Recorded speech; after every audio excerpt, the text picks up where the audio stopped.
Bonjour tout le monde! Aujourd'hui dans cette vidéo, j'aimerais vous partager mes habitudes de moins d'une minute environ qui me permettent de garder ma maison propre ou de donner l'impression que ma maison elle est propre, rangée et désencombrée en tout temps.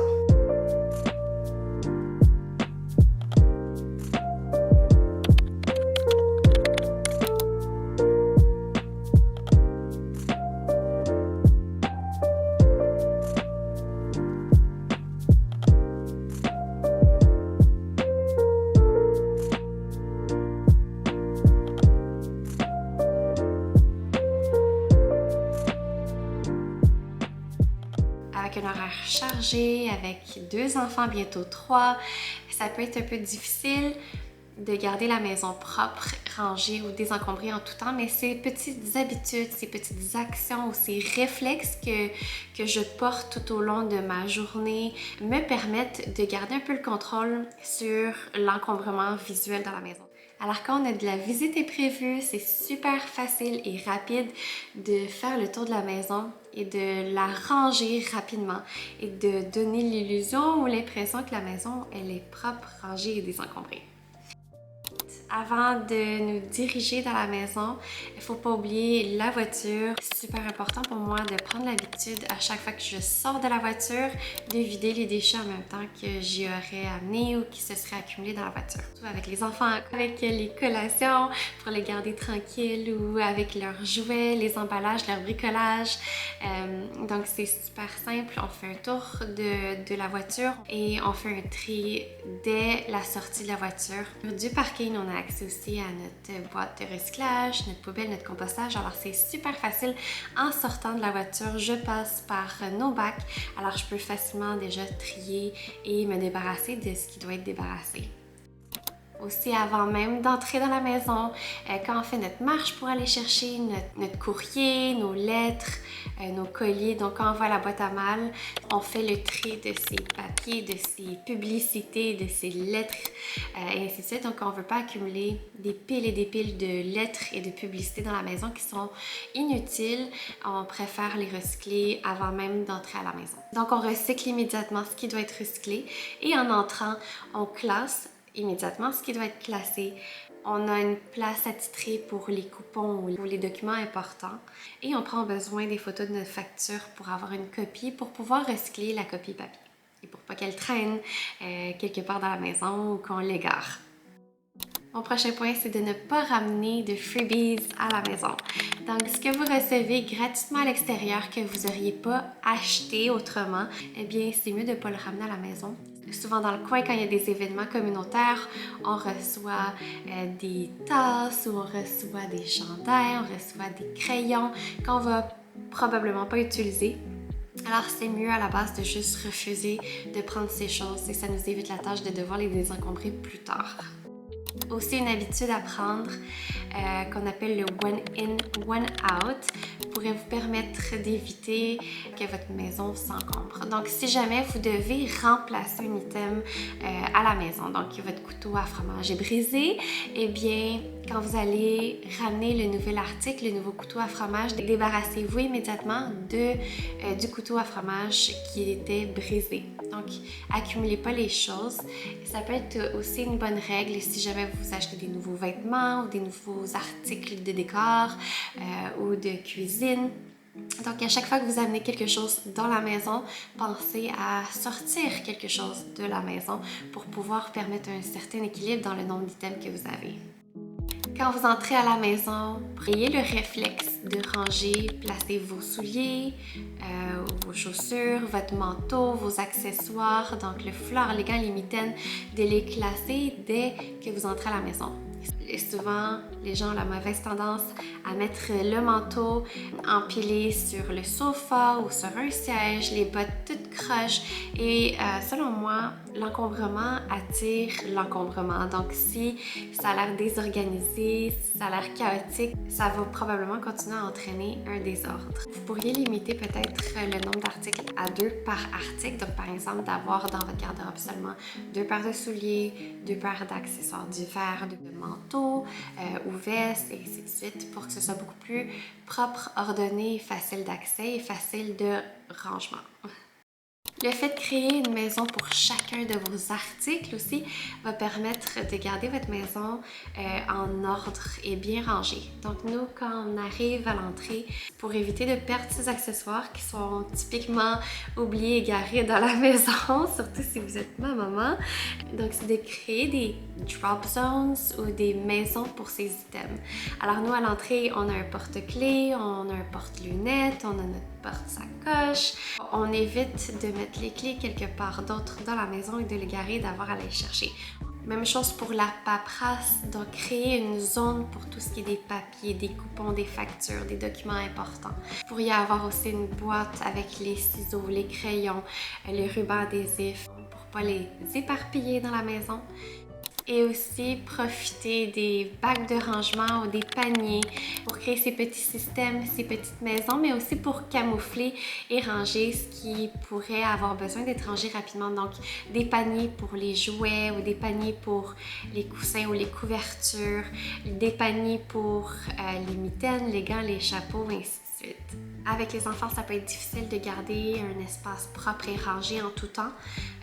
Donc, le fait d'avoir des paniers de transition où on va ramasser rapidement tous les jouets des enfants pour plus tard les ranger, les organiser, permet overall, rapidement, d'avoir un espace qui est désencombré.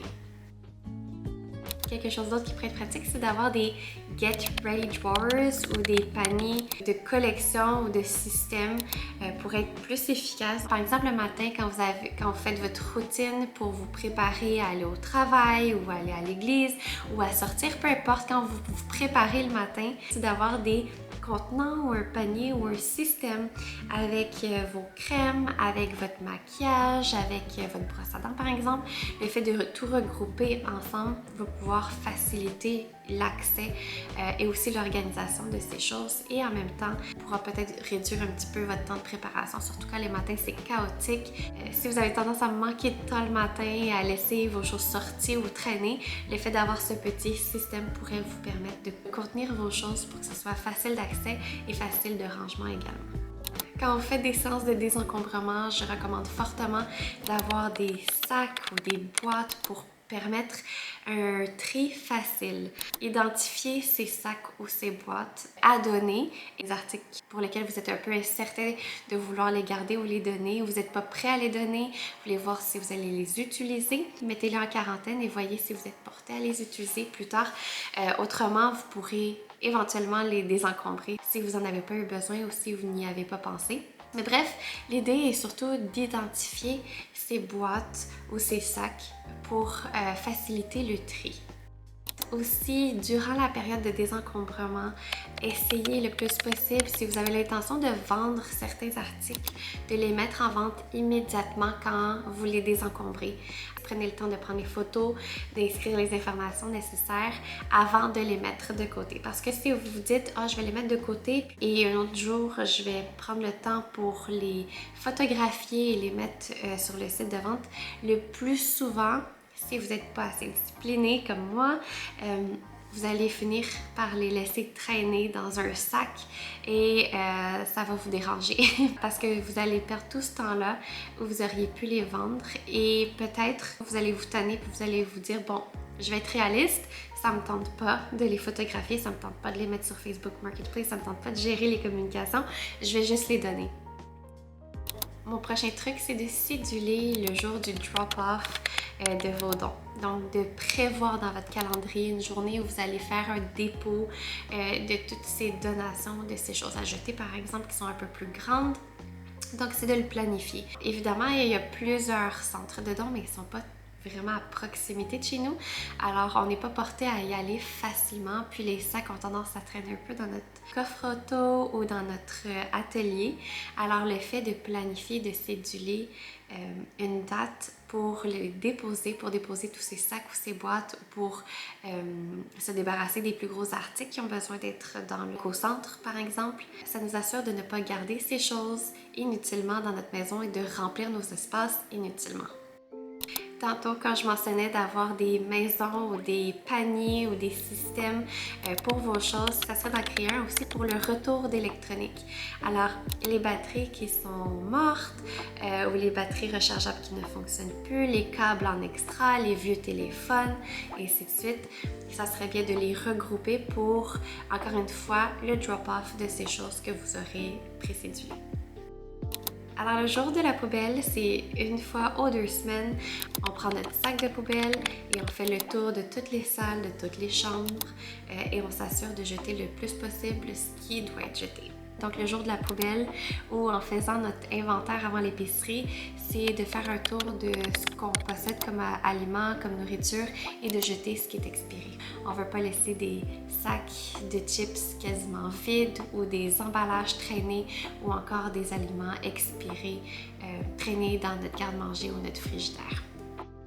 Quelque chose d'autre que j'aime faire dans mon garde-manger, c'est de transvider ma nourriture dans des pots transparents, par exemple. Ça me permet d'être bien organisée, d'avoir un indice visuel de la quantité que j'ai pour planifier quand est-ce qu'il faudra en racheter. Ça permet d'éviter le gaspillage d'une façon parce qu'on voit visuellement combien on en a et on évite d'égarer dans le fond de notre garde-manger des sacs à moitié vides ou presque vides dans le fond des armoires et du garde-manger. Donc pour moi, non seulement ça évite le gaspillage, ça facilite la planification des mets et mon inventaire, mais aussi c'est visuellement plus simple de voir les contenants que de devoir dérouler les sacs. Alors je vais faire le remplissage de mes bocaux au fur et à mesure que je range mes ingrédients. Une autre habitude, c'est de ne pas sortir d'une pièce ou de changer d'étage ou de sortir ou rentrer de la maison les mains vides. J'aime être efficace, alors si par exemple il fallait que j'aille en bas, je vais m'assurer que je vais ramener des items d'en haut qui doivent être placés en bas et vice-versa. Donc, c'est une habitude que j'ai développée probablement plus durant mes années de nursing. L'organisation des soins est prioritaire pour une bonne gestion du temps. Alors, c'est quelque chose que j'ai transposé aussi dans ma vie domestique. Alors, pour être efficace, je pense déjà à mes déplacements et à ce que j'ai besoin d'amener ou de ramener, et ainsi de suite. Quelque chose qui pourrait aider aussi, c'est de faire une course contre le temps, de se donner un objectif de temps, de se mettre de la musique motivante pour pouvoir désencombrer ou faire un petit pick-up de la maison en quelques minutes. Donc, alors si vous vous donnez le défi de ramasser le plus de choses possible en moins d'1 minute par salle, ça pourra rendre votre travail très très très efficace.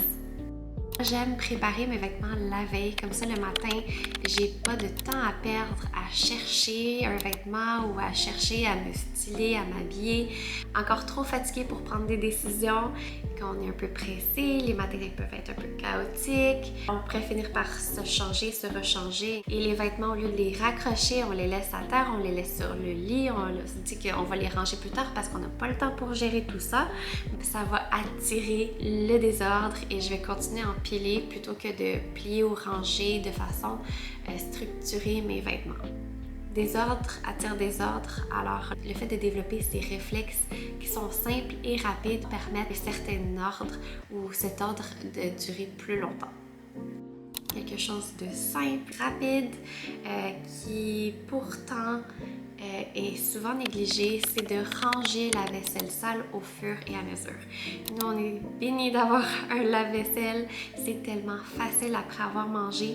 On rince les assiettes, les bols, les ustensiles, les verres, peu importe, on rince la vaisselle et on met tout dans le lave-vaisselle et ça se lave tout seul.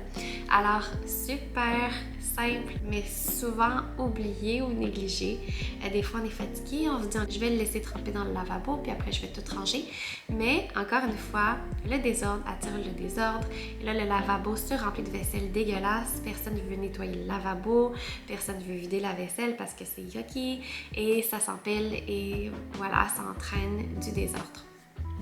Alors, c'était mes trucs, mes astuces, mes réflexes d'environ 1 minute qui permettent de garder ma maison, mes espaces propres, ordonnés et désencombrés rapidement. Pour moi, le fait d'avoir un espace épuré me permet d'être beaucoup plus productive à la maison et beaucoup plus heureuse parce que l'encombrement, le désordre, ça me stresse beaucoup et ces petits trucs me permettent vraiment de profiter de mon espace au lieu d'être stressée par mon espace. Alors j'espère que vous appréciez ces petites habitudes d'une minute. Si vous en connaissez d'autres, laissez-moi savoir dans les commentaires. Merci beaucoup pour votre écoute et à bientôt! Bye!